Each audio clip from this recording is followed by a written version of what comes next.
ప్రేమస్వరూపుడు అయిన మా దేవ, మరలా మా జీవితాలలో మరొక అవకాశాన్ని మీరు కలిగించినందుకు స్తోత్రాలు. మీ ప్రేమను బట్టి తిరిగి మరలా సహోదరి జ్ఞానమణి గారు వారి గృహాన్ని ఆనుకుని ఈ స్త్రీల కూడికను ఏర్పాటు చేయడానికి ఇచ్చిన అవకాశం కొరకు స్తోత్రములు. ఇప్పటి వరకు మీ కుమార్తెను మీరు నిలబెట్టుకుని అందరికీ అవసరమైన మేలుకరమైన మాటలు మీరు మాట్లాడినందుకు స్తోత్రాలు. ప్రభుని బిడ్డను బలపరచండి, మీ కృపలో వాడుకోనండి. తిరిగి ఇదిగో తండ్రి, మీ దీనదాసుడను మీ బిడ్డల మధ్య మీ మాటలు పంచుకోవడానికి నిలబడుతున్నాం. దయ చూపించి మాతో మీరు మాట్లాడండి. మీకు మహిమకరమైన ప్రియమైన మీ బిడ్డలుగా, మీ కుమార్తెలుగా, మీ కుమారులుగా ఎదిగి ఫలించి అభివృద్ధి పొందినట్లుగా మీ సహాయమును అందించమని కోరుతూ క్రీస్తు యేసు నామమున అడుగుచున్నాము తండ్రి, ఆమేన్. మంచిది. దైవికమైనటువంటి కుటుంబాల మధ్యలో మనందరం చాలా వరకు చాలా స్త్రీల గురించి మనం వింటూ వచ్చాం. స్త్రీల కూడికలో ప్రత్యేకించి స్త్రీలకు సంబంధించిన అంశాలు వింటూ ఉంటాం. ఎందుకు అంటే మెజారిటీ పీపుల్ ఎవరో సంఘాల్లో కానీ బయట కానీ ఎక్కడైనా మెజారిటీ ఎవరుంటారు? మీరు కాదా? అనగా కదా మరి. కాబట్టి మీరే మెజారిటీగా ఉంటారు కనుక చాలా అద్భుతంగా దేవుడు మలిచాడు. కొన్ని విషయాలు చెప్పడానికి ఇబ్బందిగా ఉంటుంది, కానీ దేవుడు ఒక అద్భుతమైనటువంటి నిర్మాణాన్ని స్త్రీలుగా చేశాడు. అది దేవుని సంకల్పంలో భాగంగా. కనుక దైవికమైనటువంటి కుటుంబాలలో ఆత్మ సంబంధమైన వారిగా, లేదంటే బయట ఉన్నటువంటి శరీర సంబంధమైన వారిగా కూడా ఒక ఇల్లు చాలా బాగుండాలి అంటే ప్రధాన కారణం ఆ ఇంట్లో ఎవరు బాగుండాలి? ఎవరు బాగుండాలి? నేను అక్కలు చెప్పట్లేదు, మీరేనా? బాగుండాలి కదా. ఒక బాగుండడం అంటే ఎలా బాగుండాలా? ఎలా బాగుండాలి? బాగా మంచిగా తలదూకుని, మంచిగా మేకప్ వేసుకుని, లిప్స్టిక్ రాసుకుని, నీట్గా ఆలోచించాలా? ఆరోగ్యంగా ఉండాలి. రైట్, ఆరోగ్యంగా ఉండాలి. వెరీ గుడ్, మంచి మాట. నిజమే, ఆరోగ్యం లేకపోతే ఆ ఇంటిని మనము సరిగా సాగలేం కదా. ఆరోగ్యం బాగుంటేనే కదా ఇంటిని బాగా చూసుకోగలుగుతాం. వెరీ గుడ్, మంచి మాట. తర్వాత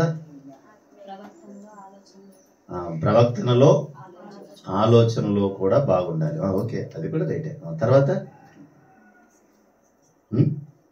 చెప్పండి. మళ్ళీ ఇల్లు చక్కబెట్టుకోవాలి. ఓకే, జ్ఞానవంతురాలు తన ఇల్లు చక్కబెట్టుకుంటుంది. ఆ మాట కోట్ చేసేదంట. వెరీ గుడ్, అది కూడా మంచి మాట.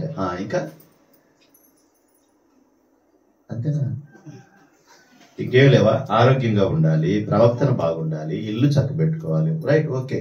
మరి ఆరోగ్యం బాగుండాలన్నా, ప్రవర్తన బాగుండాలన్నా, ఇల్లు చక్కబెట్టుకోవాలన్నా ఎలా వస్తాయి?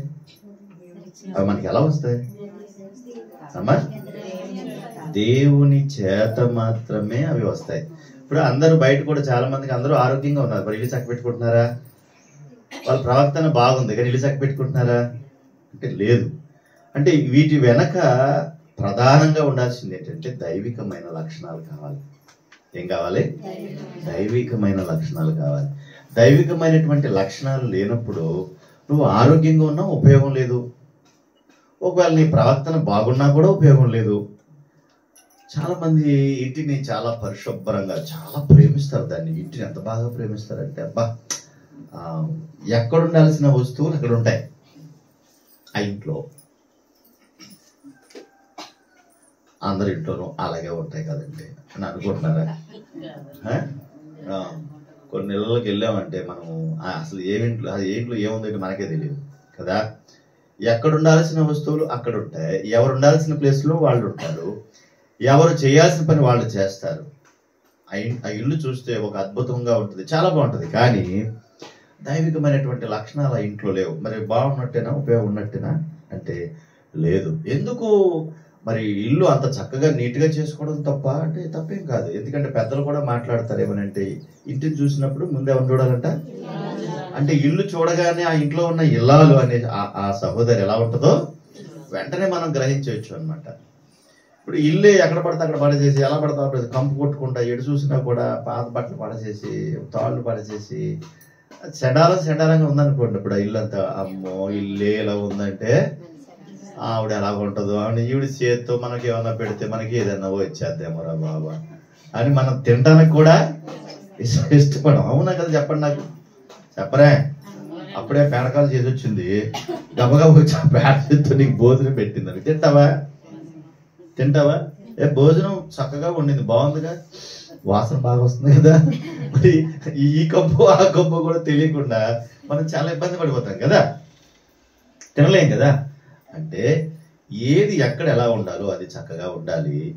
ఒక దైవికమైనటువంటి దైవ భక్తి గలవారమును చెప్పుకొను స్త్రీలకు తగినట్టుగా అన్నాడు. అంటే ఇది ప్రాముఖ్యమైన విషయం. ఇల్లు బాగున్నా, ప్రవర్తన బాగున్నా, ఆరోగ్యంగా ఉన్నా, ఏ ఇంట్లో ఎలా ఉన్నా ఆ ఇల్లు దైవకంగా ఉన్నదా లేదన్నదే ప్రధానంగా ప్రాముఖ్యం. దైవ భక్తి గలవారమును చెప్పుకొని స్త్రీలకు తగినట్టుగా అనే విషయాన్ని ప్రాముఖ్యంగాను ప్రాధాన్యంగాను పెట్టుకోవాలి దాన్ని. అప్పుడు ఆ ఇంట్లో ఎలా ఉంటుంది. ఇప్పుడు మీకు చెప్తున్నాను, ఆ ఇంట్లో ఉన్నటువంటి ఆ సహోదరిత, ఆ ఇల్లాలు, ఆ స్త్రీ, ఒకవేళ ఇందాక సహోదరి మంచి విషయాలు చెప్పింది, ఒకవేళ ఆ ఇంట్లో ఏమీ లేకపోవచ్చు, ఆ ఇంట్లో గాడ్రేజ్ బీరువా లేకపోవచ్చు, ఆ పక్కన పెద్ద ఫ్రిడ్జే లేకపోవచ్చు, ఇంటర్నెట్ కనెక్షన్ లేకపోవచ్చు, ల్యాప్టాప్ లేకపోవచ్చు, ఏమీ లేకపోవచ్చు, వండుకోవడానికి చిన్న గిన్నె, తాగడానికి చిన్న గ్లాసు ఉంది, కానీ దైవికమైనటువంటి హృదయం, దైవికమైనటువంటి మనసు గుండెల నిండా ఉంది. ఇప్పుడు దేవుడు ఎవరిని ప్రేమిస్తాడు? దీంట్లో అన్నీ ఉన్నాయి కానీ ఆ ఇంట్లో ఏమీ లేవు, కానీ ఆమె ఎవరికి ఇష్టంగా ఉంది? అసలు ఇంకా ఏం కావాలి? పరలోకంలో నిజంగా పరలోకం దేవుడు తీసుకెళ్తే మీ ఇంట్లో బీరువా లేదు, నువ్వు నా దగ్గర రావద్దు అంటాడా? అలా చూస్తారంటే అంటాడా? దేవుడు ఏమని అంటాడా? నీ దగ్గర అసలు ఏమీ లేవు, మీ ఇంటికి వస్తే కనీసం చిక్కటి కాపీ ఏమైనా ఇచ్చావా? నాకు జ్ఞానమణి గారి లాగా ఇచ్చావా? ఇవ్వలేదు కదా. ఇవ్వలేనప్పుడు మీ ఇంటికి నేను ఎందుకు రావాలి, నేను నా ఇంటికి ఎందుకు తెచ్చుకోవాలి అని అంటాడా దేవుడు? అంటాడా? అడిగి అంత ప్రేమ చూసారా? కనుక దైవికమైన మనస్సు ఉందా లేదా? ఈమె పరిస్థితి ఏంటి? నేనంటే ఇష్టపడే మనస్సు ఉందా లేదా? ఇది ఒకటే చూస్తాడు, అది ఇంకేమి చూడాలి. ఇది ఒక్కటి కాస్త దృష్టిలో పెట్టుకో. మనం చదువుకున్నటువంటి లేఖన భాగం నుంచి నేను కొన్ని విషయాలు చెప్పి మనకి ఇచ్చిన సమయాన్నే మనం ముగించేసుకుందాం. చూడండి ఒకసారి, చక్కగా విందాం. ఒక దైవికమైనటువంటి స్త్రీ ఎలాంటి గుణాలు కలిగి ఉండాలి, ఎలాంటి గుణాలు ఉండాలి, ఎలా ఉంటే ఆ ఇల్లు బాగుంటుంది, ఆ కుటుంబం బాగుంటుంది, ఆత్మీయ స్థితి బాగుంటుంది, ఈ విషయాలు కూడా మనం నేర్చుకోవాలి. చాలాసార్లు వినేసినట్టుగా ఉంటాయి కొన్ని, కానీ అందులో నుంచి చాలా సత్యాలు మరలా మనం నేర్చుకోవచ్చు. చూడండి ఒకసారి 119వ కీర్తనలో మనం చదువుకున్నాం కదా, చూడండి 119వ కీర్తన 97వ చరణంలో ఇలా రాయబడి ఉంది. నీ ధర్మశాస్త్రము నాకెంతో ప్రియముగానున్నది, దినమెల్లా నేను దానిని ధ్యానించుచున్నాను అన్నాడు. ఏమని చెప్పాడు అక్కడ? నీ ధర్మశాస్త్రము నాకెంతో ప్రియముగానున్నది అంటే ఒక దైవికమైనటువంటి స్త్రీ దేవుని యొక్క మాటకు ప్రియముగా ఉండాలి. దేవుని యొక్క మాట దగ్గర, లేదంటే దేవుని ఎదుట ప్రియముగా ఉండాలి, లేదా దేవునికి ప్రియమైనదిగా ఉండాలి. ఇలా రాసుకోండి, మీరు రాసుకుంటే ఒక దైవికమైనటువంటి స్త్రీ దేవునికి ప్రియమైన దానిగా ఉండాలి. ప్రియము అంటే ఇష్టము, దానికన్నా మించిన పదం ప్రియమైనది అనే పదం, ఇష్టం అనే దానికన్నా కూడా మించిన పదం అది. దానియేలు నువ్వు నాకు బహుప్రియుడు అంటాడు, అన్నాడా? బహుప్రియుడు అంటే నువ్వంటే నాకు అంత ఇష్టం, అంత ప్రేమ అన్నట్టుగా. ఇక్కడ ఏం చెప్తున్నాడంటే ధర్మశాస్త్రము నాకు ఎంతగానో ప్రియముగా ఉన్నది, దినమెల్లా నేను దానిని ధ్యానిస్తూ ఉన్నానంటే దేవుని యొక్క మాటలను ప్రియముగా ఎంచాలి, దేవునిని కూడా ప్రియముగా ఎంచాలి. ఒక దైవికమైనటువంటి స్త్రీ దేవునిని ప్రియమైనదిగా, వాక్యాన్ని ప్రియమైనదిగా చూడగలిగినప్పుడే, అంటే దేవునికి ఇష్టమైనట్టుగా ఉండగలిగినప్పుడే ఏదైనా చేయాలనేటువంటి తపన, ఆలోచన మనకి వసతులకి రాదు. మనకి అక్కడే 119వ కీర్తనలోనే 127వ చరణం చూడండి. బంగారు కంటేను అపరంజి కంటెను నీ ఆజ్ఞలు నాకు ప్రియముగా ఉన్నవి అన్నాడు. అపరంజి కంటే, బంగారం కంటే నీ ఆజ్ఞలు నాకు ప్రియముగా అంటే ఎంత ఇష్టంగా ఉన్నవి అనే విషయాన్ని. ఇప్పుడు చెప్పండి, దేవుని మాటలంటే ఎంత ఇష్టం నీకు? దేవుడన్నా, దేవుని మాట అన్నా నీకు ఎంత ఇష్టం? కొంతమంది ఏం చేస్తారంటే అవసరానికి తగినట్టుగా ఒక మాటను వాడుకుంటూ ఉంటారు, ఏదో ఒక మాటను వాడుకుంటారు. వాళ్ళ అవసరాన్ని బట్టి వాడుకుంటూ ఉంటారు. అలా అవసరాన్ని బట్టి వాడుకునేటట్టుగా ఉందా? లేదంటే ఆయన ఏ స్థితిలో ఉన్నా కూడా, ఒకవేళ నువ్వు కూడా అలాంటి స్థితేనా? నీది అలాంటి పరిస్థితేనా?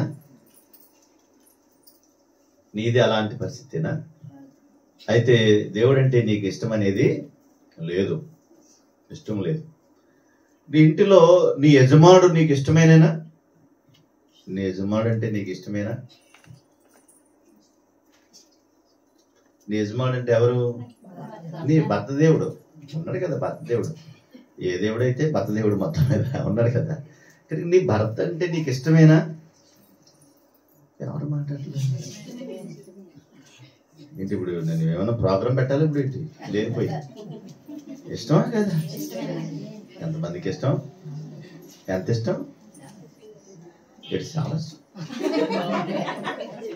నాకు డ్రాపేసుకు వచ్చి చిరక్కుండేస్తాడు ఇంకా మళ్ళీ మామూలు.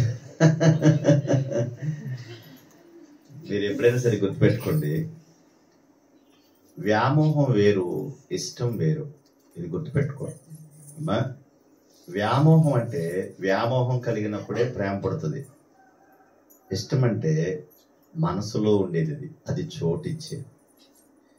ఎప్పుడైతే ఆ ఇష్టం మీరు కలిగి ఉంటారో, నీ భర్త అంటే నీకు ఇష్టమైనప్పుడు నువ్వు ఎలాగ ఆలోచిస్తావు? అసలు సాధారణంగా నీ భర్తకి ఇష్టమైనటువంటివి ఏమిటి అని ఆలోచిస్తాయా? అతను ఆహారం తింటే ఏది ఇష్టపడతాడు? ఒకవేళ బట్టలు వేసుకుంటే ఎలాంటి బట్టలు వేసుకుంటాడు కదా? అతని యొక్క ఇష్టాలను ఆలోచిస్తాం. ఎందుకు అంటే అతడు నా భర్త కనుక అతనికి ఇష్టమైనవి ఏంటని తెలుసుకుంటాం, ఆ విధంగా చేయడానికి ఇష్టపడతాం. మా మాయకండి బజ్జీలు అంటే ఎంత ఇష్టం అండి, మిరపకాయ బజ్జీలు. అందులో అండి ఓమా అది కూరండి, అందులోనండి గింజలు తీసండి అలా వేస్తా ఉంటే అనుకుంటా, లొట్టలు వేసుకుంటా భలే తింటాడండి. మా మాయకి ఎంత ఇష్టమోనండి. అంటే ఎప్పుడు చూసావు ఇదంతా? నువ్వు నీకు వివాహం అయిన తర్వాత తన యొక్క సంగతులు ఏంటో, తన అలవాట్లు ఏంటో, తన హ్యాబిట్స్ ఎలా ఉన్నాయేంటో తెలుసుకున్నావు.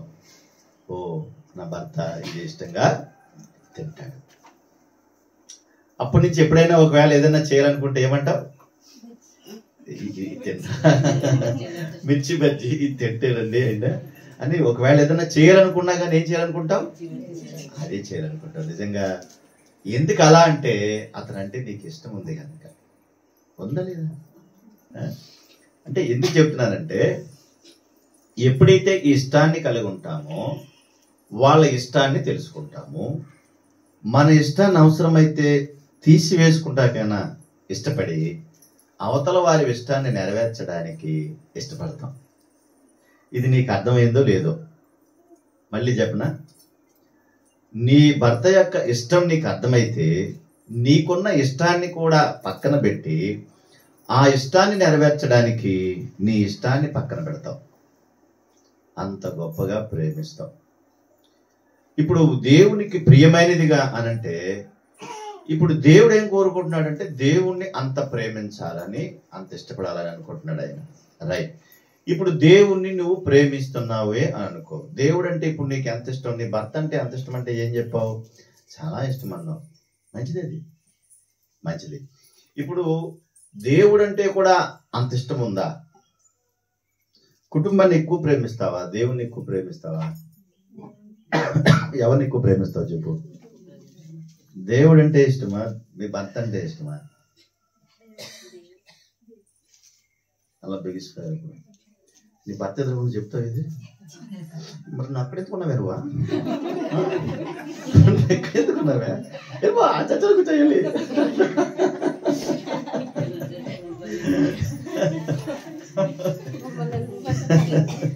అంటాడా? అంటాడు. అయితే ఇక్కడ విషయం ఏంటంటే వారికి అది తెలియదు. ఆత్మ సంబంధమైన అనుభవాలు ప్రభువుని ఎరగని వారికి తెలియదు. ఇంకో విషయం చెప్తాను, సీక్రెట్. నీ దేవుణ్ణి నువ్వు ఎంత ప్రేమిస్తావో అంత ప్రేమించే కొలది నీ భర్తను ప్రేమిస్తావు.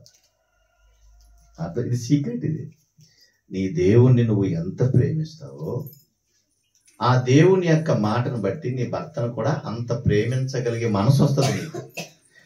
నిన్ను పుట్టించిన నీ దేవుణ్ణే నువ్వు ప్రేమించలేకపోతే ఎదురుగుండా కనపడే భర్తను కూడా ఆపద్ముఖుడు అంటాం కదా. ఏంటే షేర్ కావాలి తెస్తావా దేవా, షేర్ అయిపోయిన తర్వాత అర్థమైంది. ఇప్పుడు దానికి దీనికి ఎంత వ్యత్యాసం ఉందో అర్థం చేసుకోండి. దేవుణ్ణి ప్రేమిస్తే ఆయన అంత ప్రేమిస్తావు. ఒకవేళ దేవుణ్ణి ప్రేమించలేకపోతే ఇతన్ని కూడా నువ్వు ప్రేమించలేవు. ఆ ప్రేమించలే నీకు మనసు లేనప్పుడు ఆపద్ముక్కుల కింద ఏదైనా అవసరం ఉన్నప్పుడే కేకేస్తావు, అవసరం ఉన్నప్పుడే అడుగుతావు, అవసరం ఉన్నప్పుడే ఇస్తావు. అంత అవసరం తీరిపోగానే మళ్ళీ నువ్వెవరో నేనెవరో అని అంటావు. కొన్ని మంచి మంచి మాటలు మీకు నేను చెప్తాను. మనం ఎప్పుడు నీ విషయాలే, కానీ ఇందులో నుంచి ఉంటే బాగుంటుంది. ఇప్పుడు ఈ సందర్భాన్ని బట్టి ఉంటే చాలా బాగుంటుంది. చూడండి ఒకసారి సమూయేలు మొదటి గ్రంథం, సమూయేలు మొదటి గ్రంథం 1వ అధ్యాయము.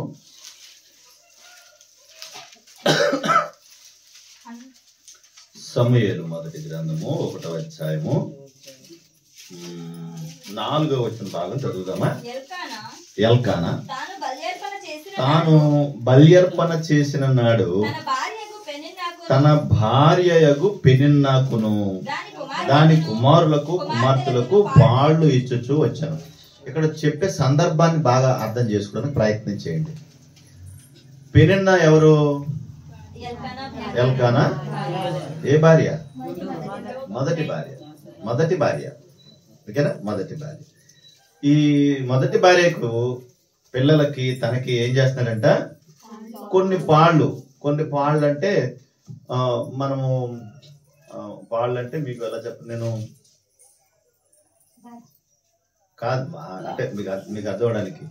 ఇప్పుడు ఒక 10 జాంకాయలు తెచ్చావనుకో, 10 జాంకాయలు తెచ్చావనుకో, ఈ 10 జాంకాయల్లో తనకు ఒక 4 కాయలు ఇచ్చావు అనమాట. ఇంకెన్ని కాయలు మిగిలినాయి? ఇంకా 6 కాయలు మిగిలినాయి. ఓకేనా? కొన్ని పాళ్ళు వెళ్ళిపోయి వాళ్ళకి. రైట్. తర్వాత హన్నా తనకు ప్రియముగా ఉన్నందున ఆమెకు 2 పాళ్ళు, ఒక పాళ్ళలో 4 వెళ్ళిపోతే రెండో పాళ్ళు 6 ఆవిడకి వెళ్ళిపోయినాయి.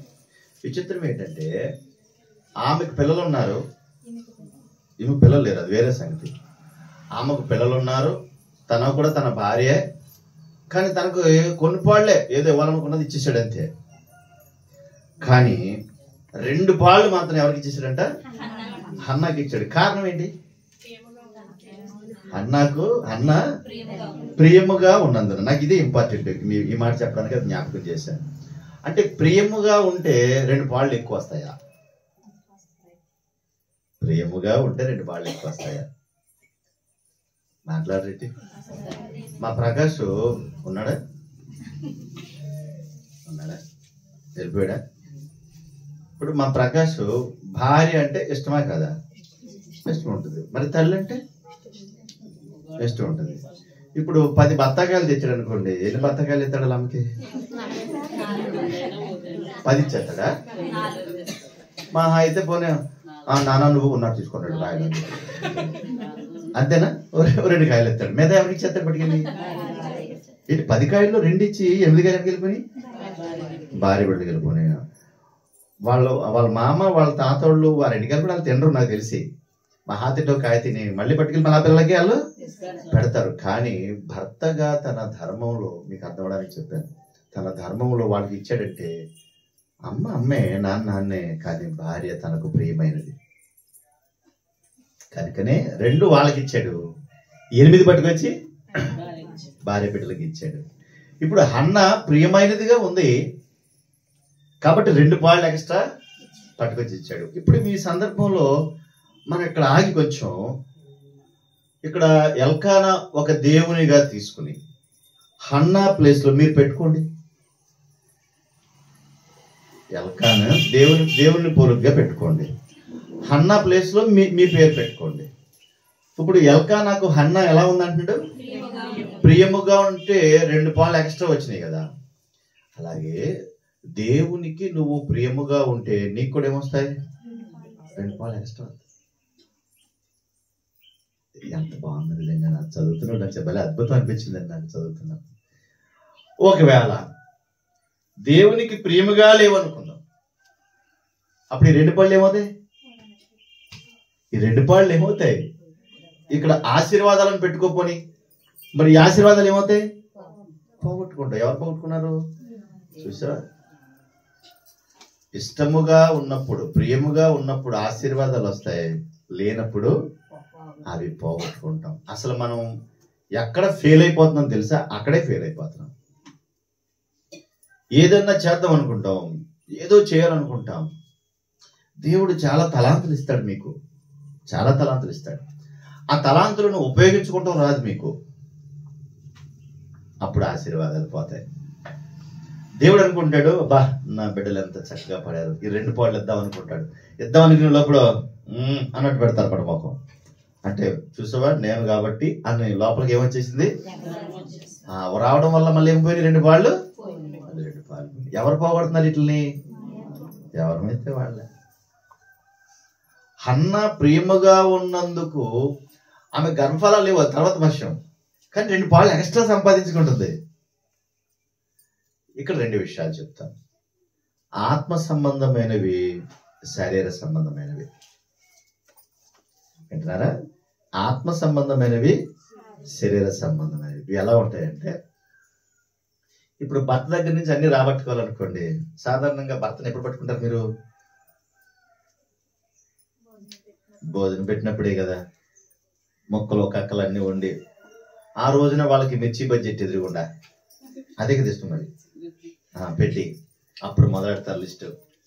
పండగ వస్తుంది, పట్టు చీర, పిల్లలకి బట్టలు. ఇక్కడ ఖాళీగా చూసారు ఏంటి? మెడకాయ. ఈ మెడకాయ ఖాళీగా చూసారా మరి? మరి ఇక్కడ ఏమన్నా కొంచెం తలతల్లాడితే బాగుంటది కదండి. ఈ మిర్చి పెట్టిన ఎలా చంపుతుంది ఏంట్రా బాబు అనుకుంటాడు కదా. ఇవి భౌతికమైనవి, అంటే కంటికి కనిపించేటువంటి విషయాలను ఎరవేసి అవసరాన్ని బట్టి ఇష్టాన్ని ప్రదర్శిస్తారు. వీళ్ళు అవసరాన్ని బట్టి ఇష్టాన్ని ప్రదర్శిస్తారు. ఈ మాట అర్థమవుతుందా? ప్రదర్శిస్తారు. దీనిని దేవుడు అంగీకరించడు. దీనిని దేవుడు అంగీకరించడు. ఎందుకనంటే హృదయ శుద్ధి గలవారు ధన్యులు, వారు దేవుణ్ణి చూచెదరు. కనుక దేవుడు కూడా ఏం చూస్తాడు? హృదయాన్ని చూస్తాడు. నువ్వు ఇచ్చేటువంటి ఫలం ఏంటి? అసలు నువ్వు ఏ ఫలం ఇస్తున్నావు, ఎలా ఇస్తున్నావు, దేనికోసం ఇస్తున్నావు, అసలు అది ఏంటి? ఎందుకంటే మనం పుట్టినప్పుడే దేవుడు ఏం చేశాడంటే ఈ విషయాన్ని అలా ఉంచుకుని కీర్తన గ్రంథంలోని 139వ కీర్తన 139వ కీర్తన 139వ కీర్తన 17వ చరణాన్ని చూడండి. దేవా నీ తలంపులు నాకెంత ప్రియమైనవి, వాటి మొత్తం ఎంత గొప్పది. చదువు. వాటిని లెక్కించదననుకుంటున్నా, అవి ఇసుక కంటెను లెక్కకు ఎక్కువై ఉన్నవి అన్నాడు. చూడండి ఎంత బాగుందో. దేవా నీ తలంపులు నాకు ఎంత ప్రియమైనవి అంటే ఆయన తలంపులను ఎంత ఇష్టంగా స్వీకరిస్తున్నాడు. నా గురించి నా దేవుడు ఏమనుకుంటున్నాడు? లోపలున్న హృదయం గురించి ఆలోచిస్తున్నాడు కానీ పైన విషయాల గురించి కాదు. అసలు పట్టించుకోవట్లేదు పైన గురించి. పైన దేహం రకరకాల మార్పులు చెందుతుంది. ఇక్కడికో 80 సంవత్సరాలు దగ్గర ముసలోళ్ళు ఉన్నారు ఇద్దరు. ఒక 50 సంవత్సరాలు ఉన్నారు, ఒక 30, 50, 40 మధ్యలో ఉన్నారు, ఇంకా కొంచెం చిన్నపిల్లలు ఉన్నారు. మీ మొక్కలు మీరు చూసుకోండి, మొత్తం ఆ ఫేసు, ఆ పెద్ద ఫేసు, చిన్న ఫేసు, తర్వాత ఉన్నటువంటి యవనస్తుల ఫేసు, చిన్నపిల్లల ఫేసు చూడండి మీరు ఎలా ఉన్నారు వాళ్ళు. అలాగ మార్పులు కనబడుతున్నాయి కదా మనకి. అంటే నీ యొక్క తలంపులు నాకు ప్రియమైనవి అంటే దేవుని యొక్క ఉద్దేశాలను మనం ఇష్టపడితే వాటిని ధ్యానించాలన్నాడు. ఇప్పుడు మనం చదువుకున్న కీర్తనలో వాటిని ఇష్టపడితే మనకు దేవుడు ఫలాలను ఇస్తాడు, ఆశీర్వాదాలను ఇస్తాడు. ఒకవేళ అవి మనం చేయలేకపోతే ఆ ఫలాలను మనం పోగొట్టుకుంటున్నాం అని అర్థం. అక్కడ ఫెయిల్ అయిపోతున్నాం మనం. ఇంకా చూడండి ఒకసారి 119వ కీర్తన, నాకు ఇక్కడ ఎదురిస్తే బాగుండేది. 119వ కీర్తనలో ఇందా మనం చదువుకున్నాం కదా, 97వ చరణాన్ని, నీ ధర్మశాస్త్రము నాకెంతో ప్రియముగా ఉన్నది, దినమెల్లా నేను దానిని ధ్యానించున్నాను. అంటే ఆయన ఇష్టపడితే ఆయనను ధ్యానిస్తాం, ఆయనను ఇష్టపడితే ఆయనను ధ్యానిస్తాం. ఇందాక మీకు అదే చెప్పాను. నీ భర్త అంటే నీకు ఇష్టం ఉంటే ఆయన ఉద్దేశాలు ఏంటి, ఆయన ఆలోచనలు ఏంటి, ఆయన ఏం చేస్తే ఆయన కోపం వస్తుంది, ఏం చేస్తే ఆయన నవ్వుతాడు, ఏం చేస్తే సంతోషంగా ఉంటాడు. కనుక ఆ విధంగా మనం ఆలోచిస్తాము. అప్పుడు నీ కుటుంబం చక్కగా ఉంచుకోవడానికి నువ్వు ఇష్టపడతావు. దైవ భక్తి గల స్త్రీ, దైవికమైనటువంటి స్త్రీ ఆ విధంగా ప్రవర్తించాలి. ఆ తర్వాత 98వ కీర్తనలో కూడా, నీ ఆజ్ఞలు నిత్యము నాకు తోడుగా ఉన్నవి, నా శత్రువులు మించిన జ్ఞానము అవి నాకు కలుగజేయుచున్నవి అన్నాడు. అంటే దేవుని ఇష్టపడితే దేవుని యొక్క ఆజ్ఞలు, దేవుని యొక్క మాట తోడుగా ఉంటుంది. దేవునికి ఇష్టంగా ఉంటే దేవుని యొక్క తోడు దొరుకుతుంది. దేవునికి ఇష్టంగా ఉంటే దేవుని యొక్క తోడు దొరుకుతుంది. లేకపోతే చాలా కష్టమైపోద్ది, చాలా కష్టమైపోద్ది. అది కూడా మనం పోగొట్టుకోదలుచుకోకూడదు. దేవుడే మనకి తోడుగా లేకపోతే మనం చేసేది ఏముంటది? అడుగు అడుగున మనకు ఆయన సహాయం ఉంది కాబట్టి మనం ఉండగలుగుతాం. ఒకవేళ ఆయన సహాయం లేకపోతే ఏమైపోతామో కదా. కనుక దేవునికి ఇష్టంగా ఉంటే దేవుని యొక్క తోడు మనకి దొరుకుతుంది. ఆ తర్వాత మళ్ళా 99వ చరణం, నీ శాసనములను నేను ధ్యానించుచున్నాను, కావున నా బోధకులందరికంటే నాకు విశేష జ్ఞానము కలదు. 100వ కీర్తన 100వ చరణం, నీ ఉపదేశములను నేను లక్ష్యము చేయుచున్నాను, కావున వృద్ధుల కంటే చాలు. దేవుడు నీకు తోడుగా ఉంటే నువ్వు చేసేది ఏంటంటే ఆయన ఉపదేశములను లక్ష్యం పెట్టగలుగుతావు. ఆయనకి ఇష్టంగా ఉంటే ఆయన తోడుంటాడు, ఆయన తోడుగా ఉంటే ఆయన ఉపదేశాలను ఏం చేస్తావు? లక్ష్య పెడతావు. లక్ష్య పెట్టడం అంటే ఏంటి? దేవుడు ఈ రోజు నాతో ఏం మాట్లాడాడు, ఆ విషయంలో నేను తీసుకోవాల్సిన జాగ్రత్తలు ఏంటి, నేను ఎక్కడెక్కడ నేను ఇబ్బందిగా ఉన్నాను, ఎక్కడెక్కడ దేవునికి ఇష్టంగా ఉన్నాను, ఎక్కడెక్కడ దేవునికి వ్యతిరేకంగా ఉన్నాను, అవి మనం తెలుసుకుంటాం.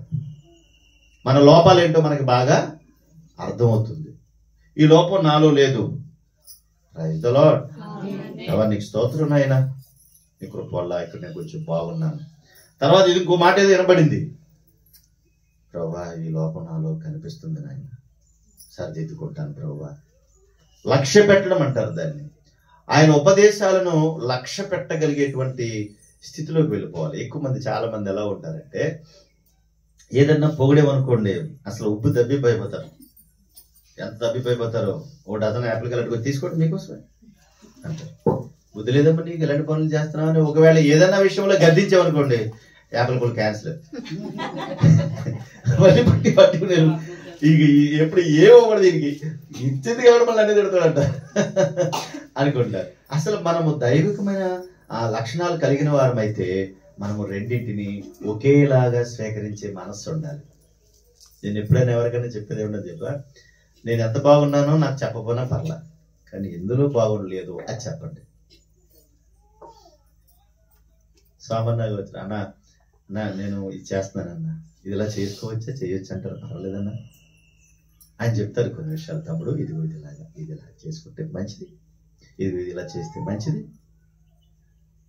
నన్ను చూసినప్పుడు కూడా ఆయన ఎంతో ఆనందపడతాను, ఆయన చూసి ఇంకా ఆనందపడతాను. ఇది ఇంచుమించు ఇద్దరు అన్నదమ్ముల్లాగా ఉంటారు అనమాట. ఇద్దరికి ఇది లేదు కదా మరి, అది కాంబినేషన్.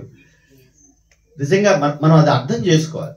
నువ్వు ఎంత బాగున్నావో మనకు చెప్పబోయినా పర్లా, నువ్వు ఇక్కడ బాగోలేదు అని చెప్పినప్పుడు దాన్ని స్వీకరించే మనసు, లక్ష్య పెట్టడం అంటారు దాన్ని. ఎప్పుడైతే మనకు అది అర్థమవుతుందో అప్పుడు మనం బాగుంటాం. ఎప్పుడైనా ఎవరన్నా అడిగే కనీసం నేను ఈ స్థితిలో ఉన్నానండి, ఇది పర్లేదా, చేయొచ్చు అంటారా? నేను ఇలా చేస్తున్నాను, పర్లేదు అంటారా? ఈ విషయంలో నేను ఇలాగే ఉంటున్నాను, అది పర్లేదంటారా? మంచిగా చేయొచ్చు అంటారా? ఒకవేళ చేయకూడదు అంటారా? నా లోపాలు ఏంటో చెప్పండి ప్లీజ్ నాకు.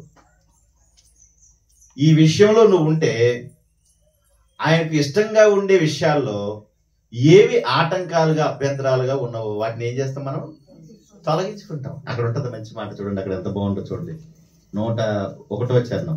నేను నీ వాక్యమును అనుసరించినట్టు దుష్ట మార్గంలో నుండి నా పాదములను తొలగించుకొనుచున్నాను అన్నాడు. ఎన్ని మాటలు ఇప్పుడు ఎన్ని మాటలు చెప్పాను? ఆయనకు ప్రేమగా ఉండాలి. ప్రేమగా ఉంటే ఆయన మనకు తోడుగా ఉంటాడు. రెండో మాట, తోడుగా ఉంటే మనం ఆయన ఉపదేశాలను లక్ష్య పెడతాం. మూడో మాట. నాలుగో మాట, ఆయన వాక్యమును అనుసరించాలి. అనుసరించాలి. ప్రేమగా ఉంటే తోడుగా ఉంటాడు, తోడుగా ఉంటే లక్ష్య పెడతాం, లక్ష్య పెడితే వాక్యాన్ని ఏం చేస్తాం? అనుసరిస్తాం. ఎంత బాగుంటుందంటే నిజంగా వాక్యాన్ని అనుసరించేటప్పుడు మనకేమవుతుందంటే చూడండి, అక్కడ దుష్ట మార్గములో నుండి నా పాదములను నేను ఏం చేస్తున్నాను? తొలగించుకొనుచున్నాను. అంటే ఏంటి? వాక్యాన్ని లక్ష్య పెట్టాలంటే ఇది నా దేవుని మాట అని ముందు దాని మీద మనం ఇష్టం చూపించాలి. ఆ వాక్యాన్ని అనుసరించేటప్పుడు మనం వెళ్ళే మార్గంలో చాలా కనబడతా ఉంటాయి. కనబడవా? పెద్ద పెద్ద గోతులు కనబడతా ఉంటాయి, ముళ్ళకంపలు కనబడతా ఉంటాయి, మేకులు కనబడతా ఉంటాయి, రాళ్ళు కనబడతా ఉంటాయి, పెద్ద గొయ్యలు కనబడతా ఉంటాయి, దుష్ట సంబంధమైన మనుషులు కనబడతా ఉంటారు. వీళ్ళందరినీ దాటుకుంటా వెళ్ళాలంటే మనం దేని అనుసరించాలా? దేవుని యొక్క వాక్యం. వాక్యాన్ని అనుసరించామనుకోండి అసలు ఎంత బాగుంటుందో తెలుసా? అసలు మామూలుగా ఉండవండి. నేను చాలా విషయాలు చెప్పాలనుకున్నాను, చెప్తాను ఉన్నత సమయంలోనే భూమించేస్తాను.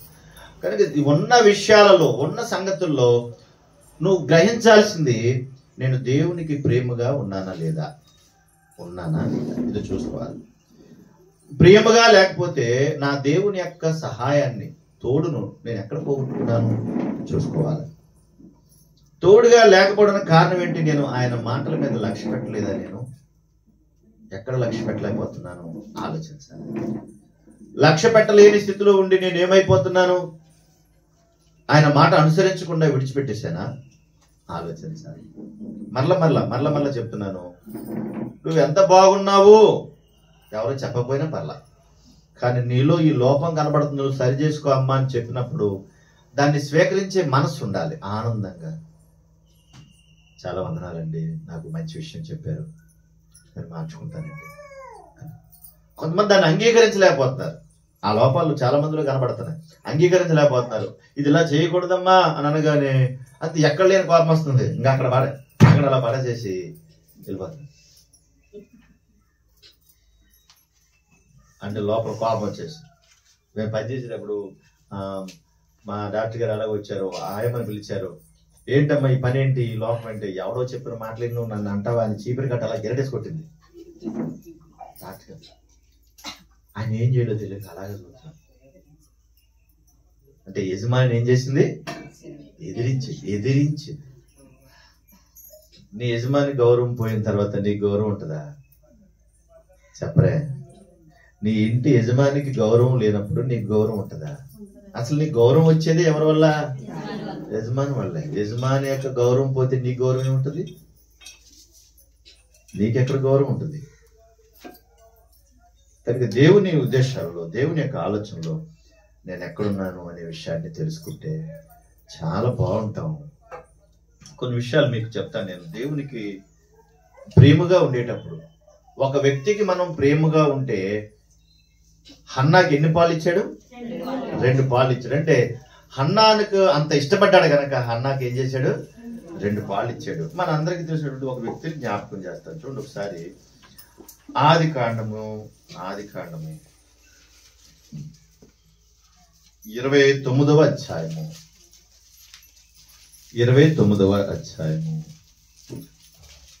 18వ వచనం చూడండి. ఇప్పుడు యాకోబు రాహేలును ప్రేమించి యాకోబు రాహేలును ప్రేమించి నీ చిన్న కుమార్తె నీ చిన్న కుమార్తె అయిన రాహేలు కోసం నీకు 7 సంవత్సరాలు కొలువు చేసేదను.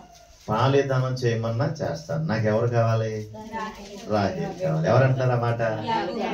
యాకోబు. అసలు ఈ మాట భలే ఉంటదండి. నిజంగా చాలా అద్భుతంగా ఉంటుంది తెలుసా. ఒక స్త్రీ కోసం ఎన్ని సంవత్సరాలు పాలిదానం చేస్తాడంట? అంటే 7 సంవత్సరాలు పాలిదానం చేసే అంత, కొలువు చేసే అంత ప్రేమనే కలిగి ఉన్నాడు. ఇక్కడ మనకు తెలియని సీక్రెట్ ఒకటి ఉంది. యాకోబుని సాధారణ మనం ఏమంటాం? ఎలా చేశాడు, అలా చేయడు, ఇలా చేయడు. అయిపో అసలు యాకోబులో బోల్డ్ గుణాలు ఉన్నాయి. అసలు ఎంత మంచి సుగుణాలు ఉన్నాయో. ఆ తర్వాత మన జరిగిన సంగతి తెలుసు మనకి. యాకోబుకి ఎవరిని ఇస్తానన్నాడు? లాబాను రాహేలుని ఇస్తానన్నాడు. కానీ రాహేలు అవ్వకుండా పెళ్లి చేసేటప్పుడు మార్చేశాడు. ఎవరు మార్చేశాడు? లేయాని మార్చేశాడు కదా. మార్చేశాడు లేయాని మార్చేసి అన్యాయం చేశాడు.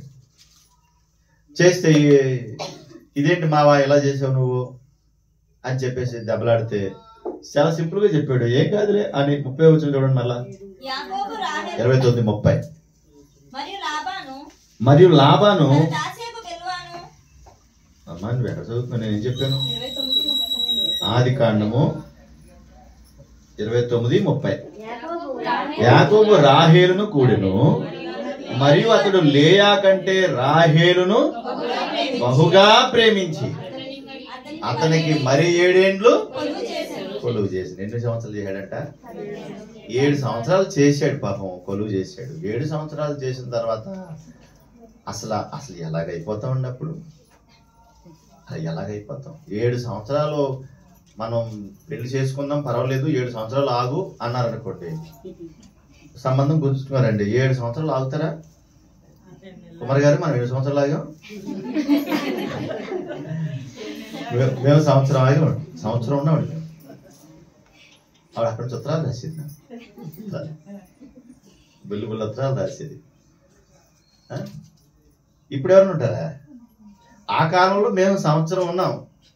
మా బావగారు కండిషన్ పెట్టాడు ఈ లాభాలాగా. దానికోసం ఆగిపోయాయి. ఏం పర్లేదులేండి, పర్లేదు, దేవుని స్తోత్రం అనుకున్నాం, చక్కగా ఉన్నాం, ఏం లేదు. 7 సంవత్సరాలు ఆగాడంట. 7 సంవత్సరాలు కష్టపడి ఉండి కొలువు చేస్తే తీరా ఏం చేశాడు? రాహేలును పక్కనట్టేసి ఎంత తెలివైనడు వెళ్ళాడు. ఆ రోజుల్లో బహుభార్యలు ఉండేవారు కదా, కాబట్టి మనం తప్పట్లేం. ఆ తర్వాత మళ్ళా చూశాడు. ఇదేంటి ఇలా చేసావు అన్నాడు. పర్వాలేదులే అన్నాడు. సరే అయితేనని ఇంకో 7 సంవత్సరాలు చేస్తాను. నాకు ఎవరు కావాలి? నాకు రాహేలే కావాలి. ఈ రాహేలు రాలేదా? నాకు ఈ రాహేలే కావాలి. నిజంగా అద్భుతం కదండి. అంటే మనము ఇష్టపడితే, మనం ప్రేమగా ఉంటే ఎంత దూరమైనా వెళ్తాం.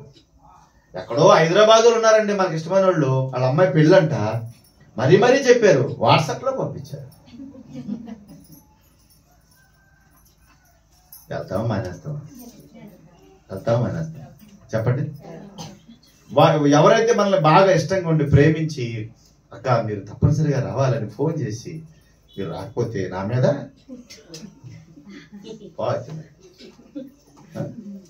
అసలు అంతలా చెప్పారంటే మనం ఆగుతామా? అప్పుడు ఏం చేస్తాం? తప్పనిసరిగా ఏవేవి ఆటంకాలు ఉన్నాయో అవన్నీ పక్కన పెట్టుకుని, ఆ రోజు పెళ్ళి ఉంది, తప్పనిసరిగా నేను అక్కడికి వెళ్ళాలి, అసలు ఏమున్నా సరే వెళ్ళాలంట. అంత ఇష్టపడతాం. అంటే 7 సంవత్సరాలు కొలువు చేసి తీరా జరిగిపోయింది, ఏదో జరిగిపోతే మరలా తట్టుకోలేకపోతే మరలా 7 సంవత్సరాలు ఏం చేశాడు? మరలా కొలువు చేశాడు. ఎవరి కోసం? రాహేలు కోసం. అంటే 7 సంవత్సరాలు అయింది.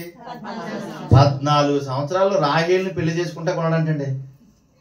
అయ్య బాబోయ్, 14 సంవత్సరాలు కాదు, 14 రోజులు ఉండలేదు. ఇప్పుడు 14 రోజులు ఉండలేదు. పెళ్ళి అలా కుదిరిందంటే చాలు షూటింగ్కి వెళ్ళిపోతున్నారు.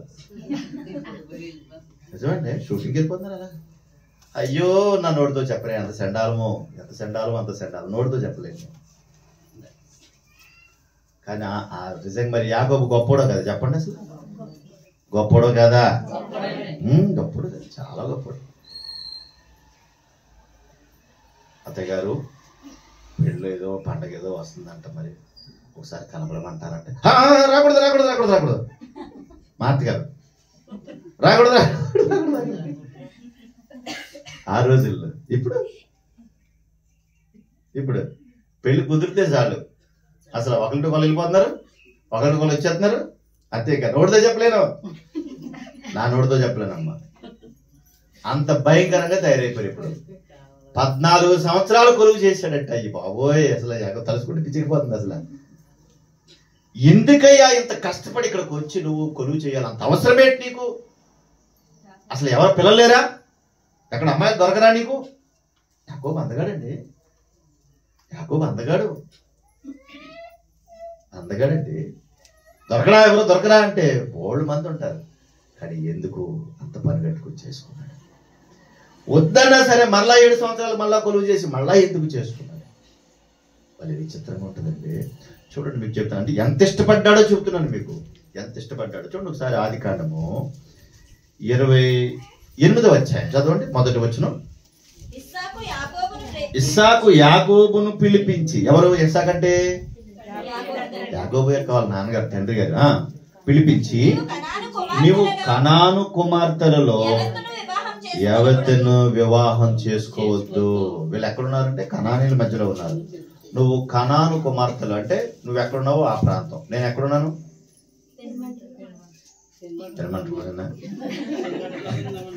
దయమన్నకి ఎంత బాగా చెప్తుందండి.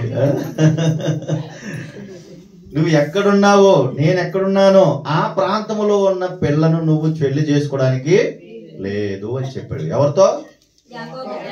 ఎవరైనా బాబా కనిపించేసి పడేస్తున్నారండి బాబు. ఇస్సాకు తన కొడుకైన యాకోబుతో అనండి. మీ పిల్ల ఎక్కడ ఉందంటే ఇలా ఇలా ఇలా ఇలా తీసుకొచ్చేస్తాను, మీరు నన్ను కనిపించేసేస్తాను మీరు. తండ్రి తన కొడుకుతో మనమున్న ఈ ప్రాంతంలో ఉన్న పిల్లను నువ్వు చేసుకోవద్దు.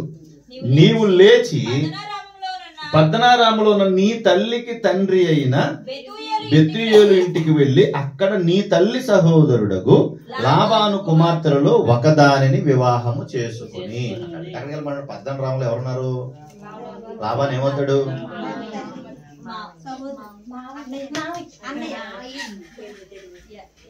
యాకోబుకి ఏమవుతాడు? అంతేనండి. ఇంకో మాట చెప్పండి.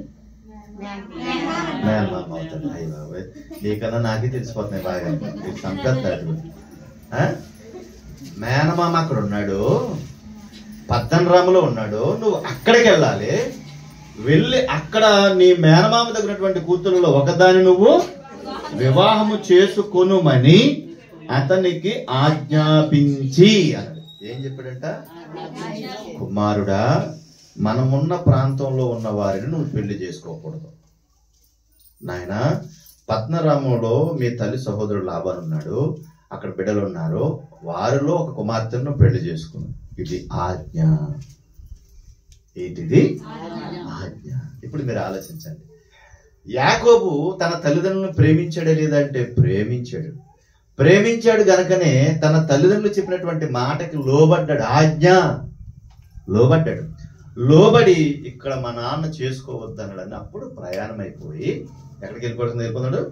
పద్మనారాము వెళ్ళిపోవడానికి సిద్ధపడిపోయాడు. అప్పుడు ఇస్సాకు అంటున్నాడు 3వ వచనంలో, సర్వశక్తి గల దేవుడు నిన్ను ఆశీర్వదించి నీకు అనేక జనములగునట్లు నీకు సంతాపన బుద్ధి కలుగజేసి నిన్ను విస్తరింపజేసి నీవు పరదేశమైన దేశమును అనగా దేవుడు అబ్రహాముకి ఇచ్చిన దేశమును నీవు స్వాస్థ్యముగా చేసుకున్నట్లు ఆయన నీకు నీతో కూడా నీ సంతానానికి అబ్రహామును అనుగ్రహింపజేసిన ఆశీర్వాదము దయచేయునుగాక అని అతన్ని దీవించి యాకోబును అంత బాగా దీవించాడు. చూసారా నాయన, నువ్వు వెళ్ళాలి నాయన.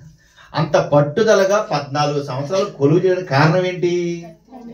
తన తల్లికి తన తండ్రికి ఇచ్చిన మాట. అందుకే నేను నువ్వేమన్నా చెప్పి నేను ఇక్కడ ఉండిపోతాను. అక్కడ ఉన్నటువంటి కుమార్తెను చేసుకోమన్నాడు. అందులో రాహేలును చేసుకోవాలని అతను ఇష్టపడ్డాడు కనుక తనకి ఇష్టమైనటువంటి తనకు ప్రియమైనది దొరకడానికి 14 సంవత్సరాలు కొలువు వచ్చాడు. విచిత్రం ఏంటో తెలుసా?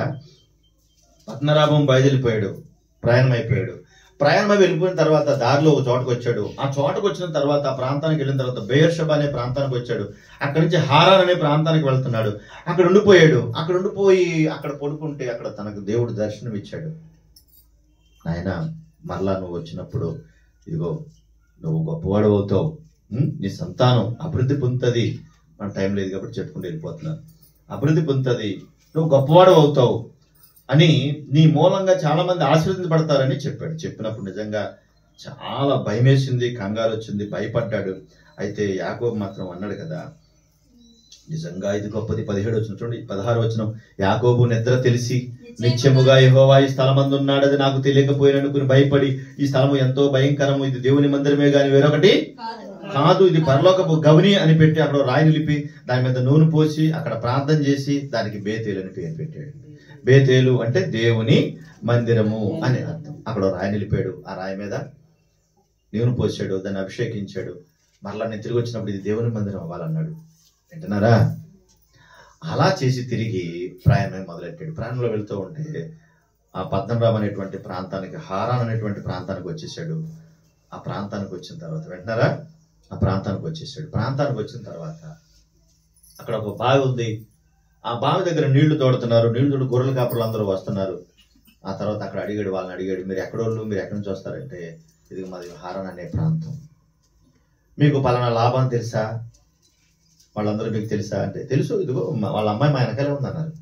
వాళ్ళ అమ్మాయి గొర్రెలను మేపుకొస్తున్నారు, వాళ్ళ అమ్మాయి రాహేల్ మా వెనకాలే ఉంది, వస్తుంది అన్నారు. అనగానే చాలా సంతోషం వేసింది. చూడండి అక్కడ 9వ వచనం. అతడు వారితో మంకను మాట్లాడుచుండగా రాహేలు తన తండ్రి గొర్రెల మందను తోలుకుని వచ్చాను, ఆమె వాటిని మేపునది.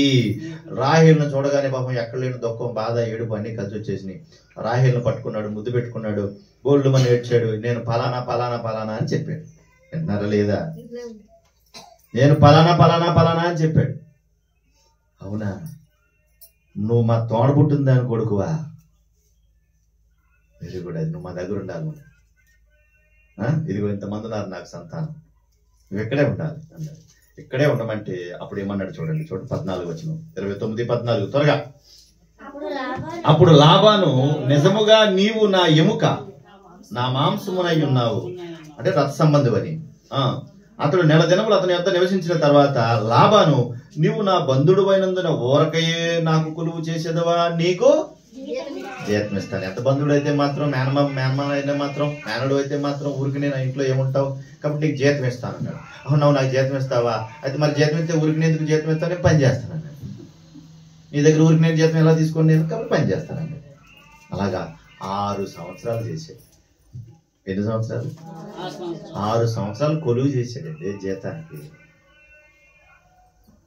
ఆ తర్వాత మాట్లాడుతూ అప్పుడు అంటాడు చూడండి, లాబానుకు కుమార్తెలుండిరి, 2 కుమార్తెలుండిరి. వారిలో పెద్దదాని పేరు లేయా, చిన్నదాని పేరు రాహేలు. 18 అంటాడు, యాకోబు రాహేలును ప్రేమించాడు. అక్కడికి వెళ్ళిపోయాడండి. అక్కడికి వెళ్ళిపోయిన తర్వాత నిజంగా భలే ఉంటుందండి.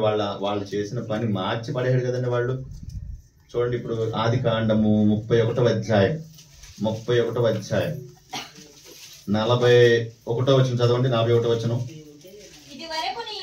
ఇది వరకు నీ ఇంటిలో 20 ఏండ్లు ఉంటిని, నీ 2 కుమార్తెల నిమిత్తం 14 ఏండ్లు, నీ మంద నిమిత్తము 6 ఏండ్లును నీకు కొలువు చేసి. ఎన్ని సంవత్సరాలు అయింది మొత్తం? ఎన్ని సంవత్సరాలు అయింది? 20 సంవత్సరాలు వెళ్ళిపోయాడండి మేనమామ ఇంటికి. ఇప్పుడు మీరు ఆలోచించండి, ఎవరైనా మన ఇంటికి చుట్టమో పట్టం వచ్చాడు, మన ఇంటికి వచ్చాడు, తిను అని అలా పాడేసాం మొఖం మీద, ఉంటాడా చుట్టం? ఏమంటాడు? గతి లేక నీ ఇంటికి వచ్చాను అనుకున్నావా? లేకపోతే మా ఇంట్లో లేదనుకున్నావా? అసలు ఒకసారి మా ఇంటికి వచ్చి చూడు, నువ్వు చూడు, ఏదో చిన్న బిల్డింగ్ కట్టావో దానికి పెయింట్లు వేసావో లేదో కానీ పెద్ద బిల్డప్ ఎత్తున్నావు, మా ఇంటికి వచ్చి చూడు, రా నువ్వు. అంటే ఎవరో కూడా ఓర్చుకునే స్థితి లేదు. కానీ ఆ రోజున యాకోబు రాహేలును ప్రేమించటం వలన 20 సంవత్సరాల కాలం ఉన్నాడు. అంతేకాదు, తన తండ్రికి తన తల్లికి ఇచ్చిన మాటను బట్టి ఆ మాటకి లోబడి కట్టుబడి అక్కడికి వెళ్ళిపోయాడు. ఇప్పుడు చెప్పండి, దేవునికి ప్రేమగా ఉంటే మనం ఎన్ని సంవత్సరాలు ఉండాలని ఇష్టంగా? ఎన్ని సంవత్సరాలు ఉండాలి? యాకోబు 20 సంవత్సరాలు ఉన్నాడు అక్కడ. ఎన్ని ఇబ్బందులు పెట్టాడు పాపం. లాభాన్ని చాలా ఇబ్బందులు పెట్టాడు. ఎందుకంటే ఇద్దరు కూతుర్ని పెళ్లి చేసుకున్నాడు. విచిత్రం ఉంటుంది. పెళ్లి చేసుకున్నాడు, వాళ్ళకి పిల్లలు పుట్టారు. ఆ తర్వాత సంపద పెరిగిపోతుంది. గొర్రె పిల్లలు 10 గొర్రె పిల్లలు అయిపోతున్నాయి, తర్వాత 50, తర్వాత 100 అయిపోతున్నాయి. మనకు 2 ఉంటే 2 చచ్చిపోతాయి. మనం అలా మేపుతాం మరి అట్లా అట్ట ఎలా అట్లా ఇంకా చచ్చిపోతా ఉంటాయి. 10 అయితే 25 అయితే 100 గొర్రెలు, మేకలు, ఎద్దులు అన్ని విస్తారంగా సంపద పెరిగిపోతుంది. అప్పుడు ఏమవుద్దండి? ఎంత మేనమామైనా ఏమవుద్ది? మన ఇంట్లో ఉండి ఉద్యోగం చేసుకుంటా, మన ఎదురుకుండగానే సోగ్గా తిరుగుతా, మన ఇంట్లోనే ఎదిరిపోతా ఉంటుంటే మనకి ఇంట్లో ఉన్నా కానీ మన ఇంట్లో వాళ్ళకి ఏమైనా పెద్దప్పుడు నువ్వు మా ఇంట్లో ఉంటాయి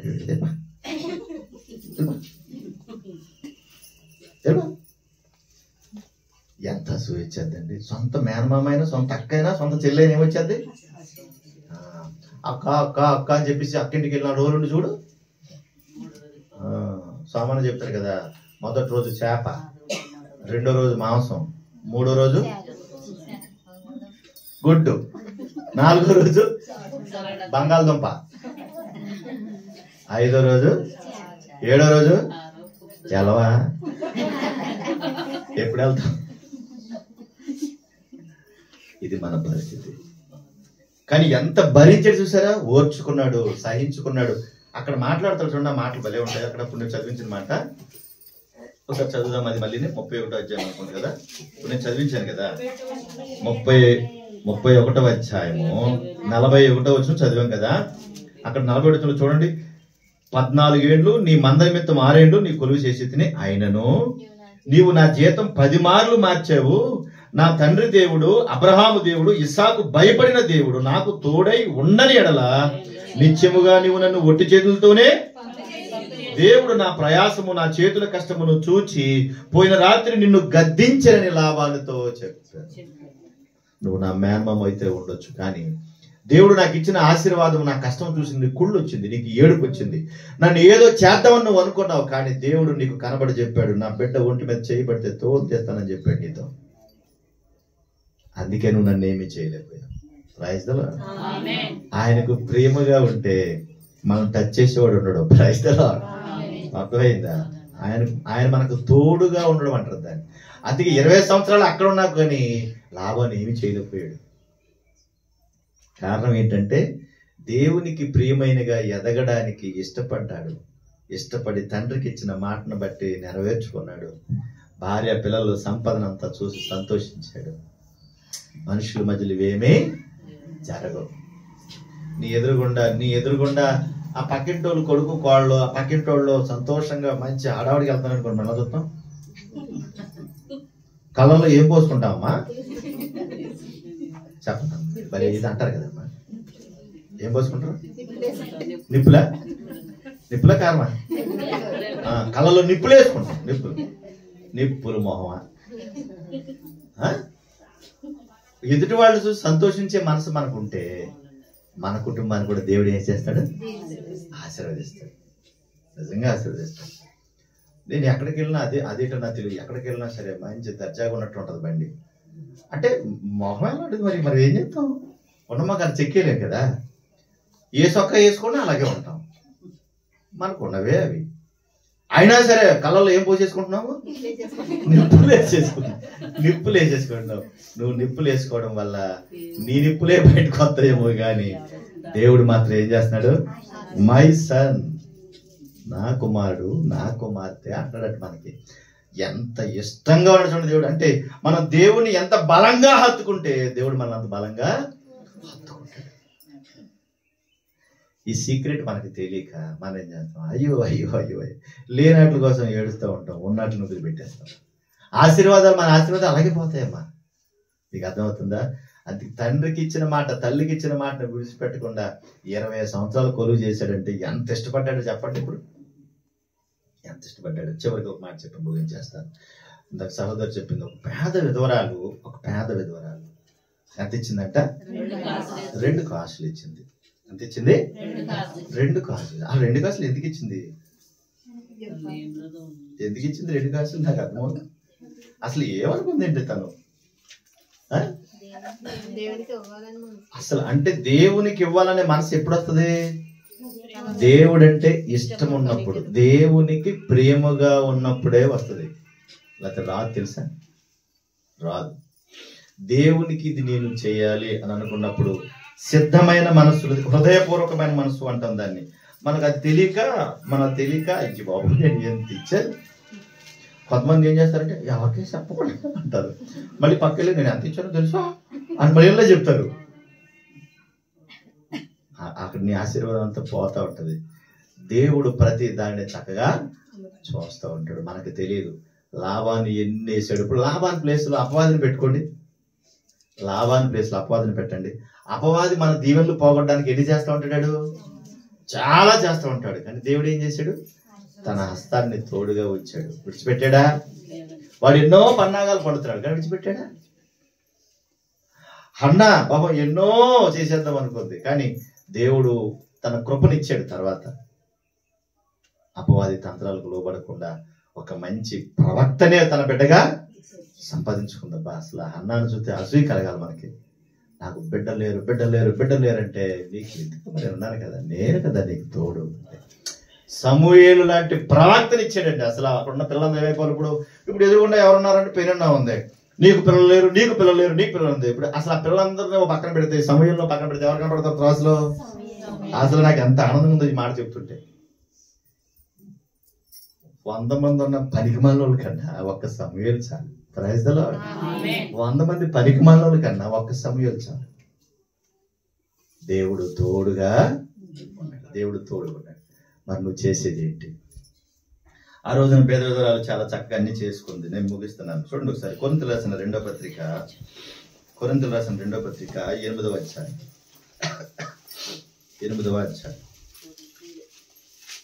12వ వచనం చదువుదామా? 12వ వచనం. మొదట ఒకడు సిద్ధమైన మనసు కలిగి ఉంటే శక్తికి మించి కాదు, శక్తికి మించి కాదు గాని కలిమి కొలదియే ఇచ్చినది ప్రీతికరమగును. ప్రీతికరం అంటే ఇష్టమైనది, ప్రియమైనది. ఇప్పుడు వేద విధవరాలు 2 కాసులు ఇచ్చినందుకు దేవుడు ఏమీ గొప్పగా చెప్పలేదామని అది అర్థం చేసుకోవాలి మీరు. వేద విధవరాలు 2 కానుకలు ఇచ్చిందని చెప్పి గొప్పగా దాని గురించి ఏం చెప్పలేదు ఆయన. ఇప్పుడు ఇక్కడ అర్థమైంది కదా. ఇప్పుడు ఒకడు సిద్ధమైన మనస్సు కలిగి ఉంటే అన్నాడు. సిద్ధమైన మనస్సు కలిగి ఉంటే, దేవుణ్ణి ప్రేమిస్తే, నువ్వు దేవుణ్ణి ప్రేమించింది 2 కావచ్చు 10 కావచ్చు. అర్థమవుతుందమ్మా? అది ఏదైనా కావచ్చు. దేవునికి ఇష్టమైన మనస్సుతో చేయాల్సిన పని అది. ఒక చోటకి వెళ్ళానమ్మా, మీటింగ్ పెట్టారమ్మా, మేము పులిహోర చేస్తామండి అన్నారు. చేసుకోమ్మా అన్నారు. మరి ఎలాగండి? ఎలా కాదమ్మా, మరి ఒక ఇంటి మేము తెచ్చేసుకుంటాం, మీకు ఇబ్బంది ఏం లేదు, మేము బాధపెట్టం, మేము చేసుకుంటాం అని అంటే సరే అన్నది. తీరా అంతా అయిపోయిన తర్వాత 300 అయిపోయిందమ్మా అన్నది. అప్పుడు మనకి ఏమనిపిస్తుంది? అంటే సిద్ధమైన మనసుతోనే చేసిందా? అప్పుడు మనకి ఏమనిపిస్తుంది చూస్తే? నిన్ను ఎవరు చేయమన్నారు? అసలు ఎవరన్నా అడిగారా? బలవంత పెట్టారా నిన్ను? అందుకే సిద్ధమైన మనసు భేద విధవరాలకు ఉంది. అది దేవునికి ప్రీతికరమైనది. కనుక మన జీవితంలో మనం చేయాల్సినటువంటి 4 మాటలు చెప్పాను. 4 మాటలు జ్ఞాపకం చేస్తాను ఒకసారి చూడండి. ఇప్పుడు 119వ కీర్తన 97వ చరణంలో మొదటి మాట ఏంటంటే, నీ ధర్మశాస్త్రము నాకెంతో, అంటే దేవునికి ప్రియమైన వారుగా ఉండాలి. అలా ఉంటే దేవుడు మనకు తోడుగా ఉంటాడు. దేవుడు మనకు తోడుగా ఉంటే మనం ఆయన ఉపదేశములను లక్ష్య పెడతాం. ఆయన ఉపదేశములను లక్ష్య పెట్టిన వారం అయితే గనక ఆయన వాక్యాన్ని అనుసరిస్తాం. ఈ 4 మాటలు మన జీవితాలలో నెరవేర్చగలగాలి. ఒకవేళ ప్రియముగా లేకపోతే ఆయన తోడు మనం దూరం చేసుకుంటాం. ఆయన మనకు తోడుగా లేకపోతే ఆయన మాటల మీద లక్ష్యం ఉంచకుండా పోతాం. ఆయన మాటల మీద లక్ష్యమే పెట్టకపోతే అసలు వాక్యాన్ని అనుసరించడమే మానేస్తాం. అలా ఉంటే ఆశీర్వాదాలు తెచ్చుకుంటాం, ఇలా ఉంటే ఉన్న ఆశీర్వాదాలని పోగొట్టుకుంటాం. కాబట్టి ఏ స్థితిలో ఉన్నామన్నది అర్థం చేసుకోవాలి. యేసుక్రీస్తు ప్రభువు వారు భూమి మీదకి వచ్చిన తర్వాత ఆశీర్వాదాలు ఇవ్వడానికి కదా ఆయన వచ్చాడు, అంతేగా ఇచ్చాడు ఆయన. ఇదిగో పర సంబంధమైన ఆశీర్వాదాలన్నీ మీకు నేను ఇస్తున్నాను. కీడుకు ప్రతి కీడు మీరు చేయకండి, దోషణకు ప్రతి దోషణ మీరు చేయకండి. పరలోక సంబంధమైన ఆశీర్వాదం తీసుకోవడానికే మీరు పిలువబడ్డారు అని చెప్పాడు కదా. కనుక ఏది నీకు కావాలి? మరి ఏది నీకు కావాలి? పరలోకంలో కూడా నిద్రపోతారా ఏంది? నాకు అర్థం అవ్వదు. ఏది కావాలి మరి నీకు? ఏ స్థితిలో ఉన్నావు? కొద్దిగా ఆలోచించు. నీ భర్తను నువ్వు ఎక్కువ ప్రేమిస్తే ఆ భర్త యొక్క స్థితిగతులను తెలుసుకుంటున్నావు, రైటే. ముందు దేవుణ్ణి ప్రేమిస్తే కుటుంబాన్ని ప్రేమించగలుగుతాం, కుటుంబాన్ని ప్రేమిస్తే సంఘాన్ని ప్రేమించగలుగుతాం, సంఘాన్ని ప్రేమిస్తే సమాజాన్ని ప్రేమించగలుగుతాం. ఇది కన్క్లూజన్. వీటిలో ఏ లోపం ఉన్నా మనము దేవుడు సరిగా నిలబడలేము. ప్రార్థన చేసుకుందాం. కళ్ళు మూసుకొని ప్రార్థన చేసుకుందాం. ప్రేమ గల మా తండ్రి, పరిశుద్ధుడైన మా దేవ, మీ స్తోత్రములు. ఈ యొక్క స్త్రీల కూడిక ద్వారా మరలా మాతో మాట్లాడినందుకు స్తోత్రాలు. శ్రేష్టమైన మీ వాక్కులు మేము వినగలిగే అవకాశం ఇచ్చారు. మీ ఎదుట చక్కగా బ్రతికే ధన్యతను దయ చూపించండి ప్రభా. నీకు ప్రియముగా ఉండగలిగే వారముగా, మీ తోడును సంపాదించుకోగలిగేవారముగా, మీ యందు లక్ష్య పెట్టి ప్రభా మిమ్మల్ని గణపరచు వారముగా, మీ వాక్యమును అనుసరించి మీకు లోబడి వారముగా మా జీవితాలు ఉన్నట్లుగా మీ సహాయం అందించండి. ఈరోజు ప్రత్యేకించి తండ్రి మరి జ్ఞానమణి గారు, వారి కుమారుడు, వారి కోడలు, వారి యొక్క సోదరిమలందరూ కలిసి ఇదిగో ప్రభా వారి కుటుంబం ద్వారా ఏర్పాటు చేసిన ఈ కూడికను బట్టి స్తోత్రాలు. సహకరించిన బిడ్డలందరి కొరకు వందనాలు తండ్రి. ఏ మాటలైతే విన్నామో మాటలను ఫలింప చేయండి. దైవికమైన చక్కటి ఆలోచనలతో నింపండి. సమస్త ఘనత మహిమ ప్రభావం మీరు పొందమని క్రీస్తు యేసు పరిశుద్ధ నామమున అడుగుచున్నాము తండ్రి. ఆమేన్. ఆమేన్. అందరికీ వందనాలు.